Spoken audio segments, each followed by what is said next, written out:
EV-Miikan sähköauto-uutisista terve. Tänään meillä on tietenkin pöydällä sitä, mitä ollaan tässä odotettu jo koko viikon loppu, eli puhutaan tietenkin Donut Labista ja heidän Solid State, eli kiinteän alomuodon akustaan. Tästähän on nyt sitten ollut jo videoita ja huhuja ja lupauksia, mutta nyt meillä on vihdoin kättä pidempään. Ensimmäinen VTT:n tuore mittausraportti on tässä mulla hyppysissä.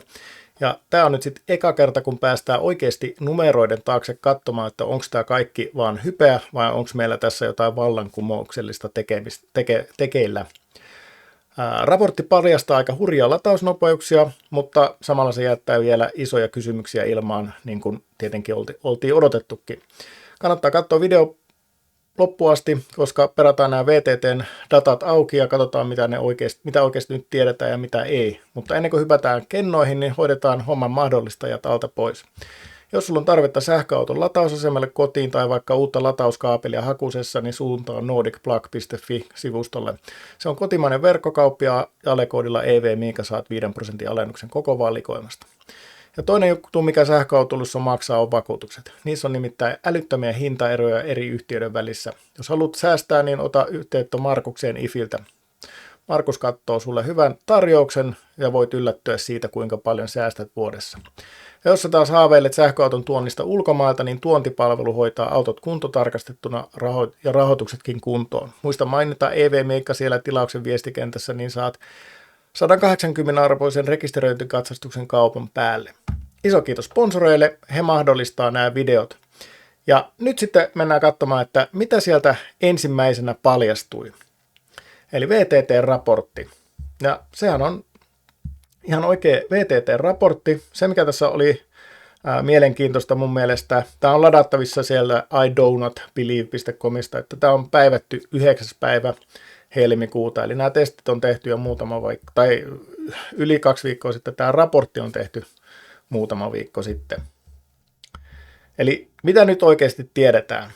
VTT testasi tätä Donut Labin V1-kennoa, jonka nimelliskapasiteetti on 26 amperituntia. Ne testasi sitä 2 eri latausteholla, 5C ja 11C. Ja jos nämä termit ei ole tuttuja, niin 11C tarkoittaa sitä, että akkua ladataan semmoisella virralla, joka on 11 kertaa sen kapasiteetti. Eli käytännössä sillä latausvirralla sen saisi täyteen tunnissa 11 kertaa. Se on älytön määrä virtaa yhdelle kennolle. Tässä tapauksessa se olisi peräti 286 ampeeria. Mutta se kannattaa huomioida, että tässä oli testissä vain yksi kenno, ei mikään akkupaketti, puhumattakaan kokonaisesta akustosta, mikä olisi vaikka sähköautossa. Mutta mennäänpä sitten syvemmälle niihin tuloksiin. Tässä raportissa mielenkiintoista oli se, miten lämpöä hallittiin. Sitä kennoa testattiin joko 2 jäähdytyselementin välissä. Siellä Donut Labin julkaisemalla videolla oli kuva tästä. Tässä se kenno on 2 jäähdytyselementin välissä tai 1 päällä, eli silloin siitä poistettiin toinen noista jäähdytyselementeistä ja se oli ikään kuin vaan teipattu yhden tämmöisen jäähdytyselementin päälle. Kun sitä latausta tykitettiin 5C-teholla, niin homma toimi hienosti. Akku latautuu 0–100% noin 12–13 minuutissa. Tässä on tämä jäähdytys, 2-puoleinen, 1-puoleinen. 12 minuuttia kesti siinä maksimilämpötilat 61,5 ja 47 astetta. 2 jäähdyttimellä akku meni 0–100. Sitten kun lyötiin tiskiin se 11C, niin sitten alkoi tapahtua. Eli silloin 2 jäähdyttimellä toi akku meni 0–100 alle 8 minuutissa. Mutta 1 jäähdyttimellä homma meinasi sitten jo karata käsistä. Lämmöt nousi melkein 90 asteeseen, mikä on jo aika kriittinen raja. VTT joutui jopa keskeyttämään 1 testin, kun se lämpö nousi liian nopeasti ennen kuin kenno saatiin paremmin kiinni jäähdytykseen. Eli tämä kertoo meille sen, että vaikka se kenno ottaa virtaa vastaan kuin sieni, niin se vaatii autossa todella tehokkaan jäähdytysjärjestelmän, ettei se sula käsiin. Ja tässä oli vasta 1 kenno. Eli sitten kun niitä kennoja on satoja nipuissa, isoissa akuissa, niin lämmönhallinta on todellinen haaste. Näin. tämän voi ladata tämän raportin. Ja täältä mielenkiintoinen pointti myöskin mun mielestä täältä loppuconclusionista, että se asiakas toimitti energian varastointilaitteen, jota asiakas sanoi solid state kennoksi. Eli VTT ei ole sitä testannut, että se oli solid state. Eli nyt on hyvä vetää rajaa sille, että mitä tämä raportti vahvisti ja mitä se ei kertonut vielä. Eli nyt meillä on virallinen vahvistus sille, että tällainen akku on oikeasti olemassa. Se ei ole mikään tietokoneanimaatio. Toiseksi se pystyy ottamaan virtaa vastaan ihan älyttömällä nopeudella. Ja kolmanneksi se pitää kapasiteettinsa, eli se 26 ampeerituntia on siellä purkaessa saatu myös ulos. Eli peruspalikat on todistetusti kasassa. Mutta listalla on vielä paljon juttuja, joista meillä ei ole vielä mitään todisteita.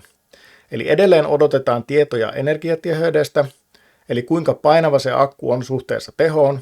Se 100 000 lataussyklin lupaus, siitä ei ole tietenkään tässä raportissa sanakaan. Se on edelleen pelkkä lupaus. Tässä puhuttiin muutamista kymmeneistä lataussykleistä, mitä tässä kyseisessä testissä testattiin.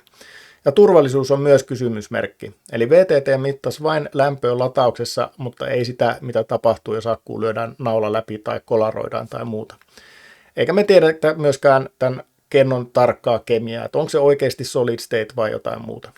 Eikä meillä ole valmistuskaalastakaan mitään tietoa. Eli 11C kuulostaa hurjalta, mutta maailmalla tapahtuu jo. Esimerkiksi PYD:llä on jo Kiinassa viime vuonna 10C-latausta käytössä sähköautoissa. Eli siellä on niitä megawatin latureita, jotka on 10C.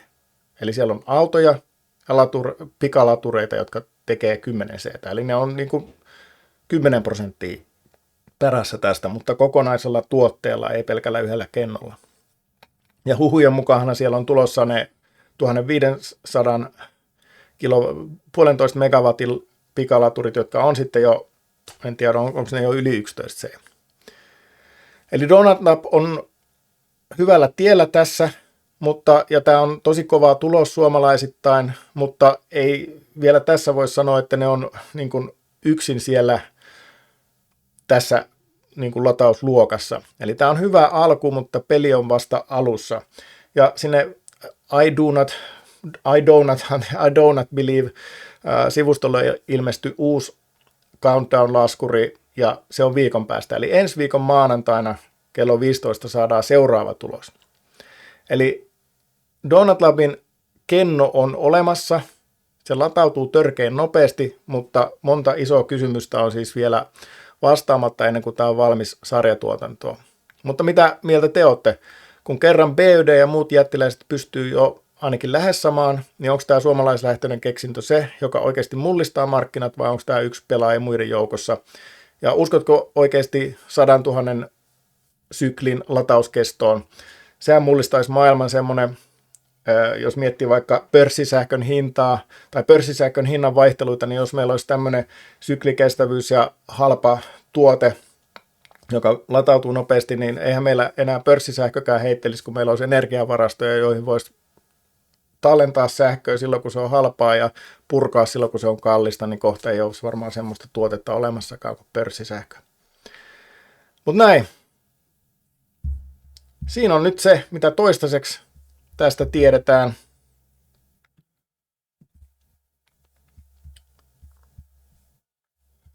Mites toi on tuonne piiloon mennyt? Okei, no ei siinä tainnut kuitenkaan jäädä mitään näkemättä. Niin, tuossa 5C 13 minuuttia, 11C 8 minuuttia. Tuossa on nyt verrokkina Tesla V3, mutta näin. Mutta jes, näin. Nyt on ekat Donut Lab-tulokset nähty. 3. osapuolen validaatio. Mitä mieltä? Vastasiko odotuksia? Kiva, kun katsoit videon ja nähdään taas seuraavalla kerralla. Moikka!